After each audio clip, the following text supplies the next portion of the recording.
A mistake. Biden faces backlash upon commuting sentences of death row inmates. Washington. President Joe Biden's decision to commute the sentences of nearly every federal death row inmate to life in prison without the chance for parole has ignited a fierce debate about the morality of executing convicted murderers and what constitutes as justice for the families of their victims.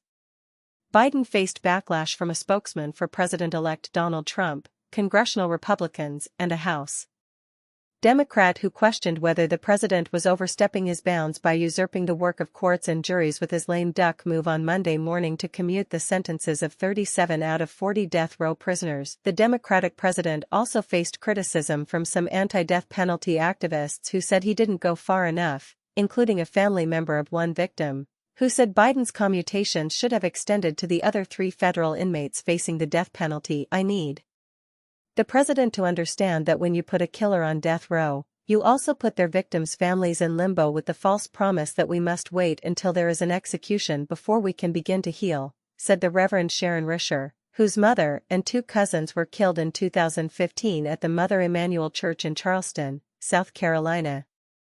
Arguing for the commutation of the convicted shooter Dylan Roof's death sentence, Risher added, "Politics has gotten in the way of mercy.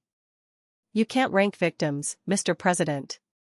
Supporters of Biden's decision countered that he was showing moral leadership and praised him for making progress on a campaign pledge to end the federal death penalty. In a statement accompanying the news, the president said that he could not in good conscience allow the planned executions of the individuals on federal death row to move forward.